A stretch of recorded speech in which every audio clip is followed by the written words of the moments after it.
Thank you, Mr. President. My question is to the Minister for Roads, Road Safety and the TSE.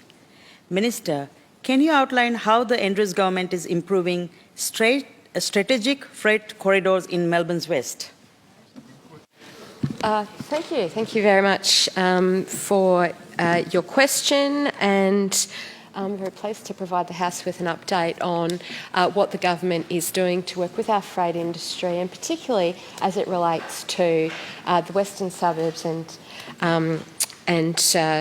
in particular an area where the intersection of the freight industry and community has a long history and sometimes a challenging history. And indeed, take the opportunity to congratulate Ms Cummins on her speech yesterday, where she touched on some of these issues and some of her personal involvement with these as well. What I am very pleased to indicate to the House today is that we are making great progress on a promise to deliver and improve our strategic freight corridors. We've now completed 2 important bridge upgrades in Melbourne's west. So this is a $3.2 million project, the Princess Freeway Bridge Strengthening Project, and very much about making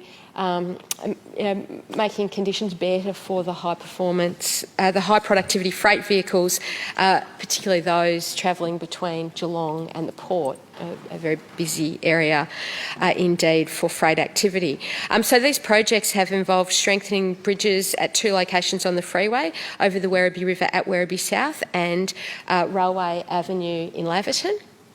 And we have we're very committed to continuing to work with our freight industry.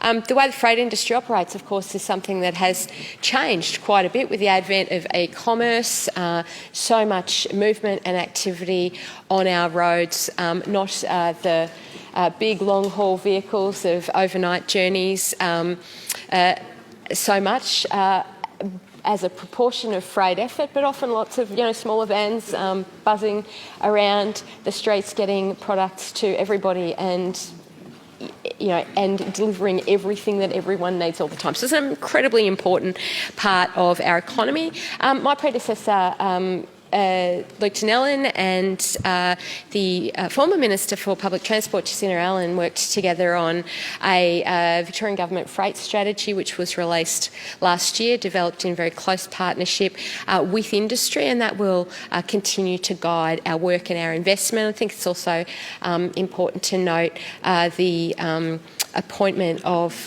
Minister Horne as the Minister for Ports and Freight, escalating the freight industry, its issues to a higher level, and I'm very much looking forward to working with Minister Horne on the intersection between our roles, my responsibilities as managing the road network and her responsibilities in further developing and supporting the freight industry. I've had the opportunity to meet a couple of times with Peter Anderson of the VTA, and this is an industry that through previous roles, both before being in the Parliament and particularly in the last 4 years in my previous ministerial responsibilities, I've had some interaction with, but absolutely the first to admit that there's lots for me to learn about the needs and issues of paramount importance to our freight industry. But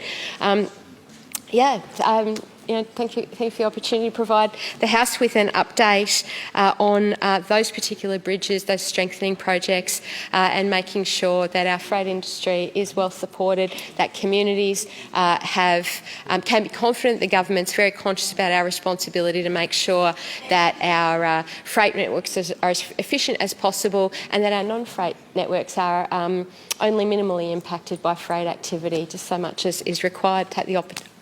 No, I won't, because the time's up.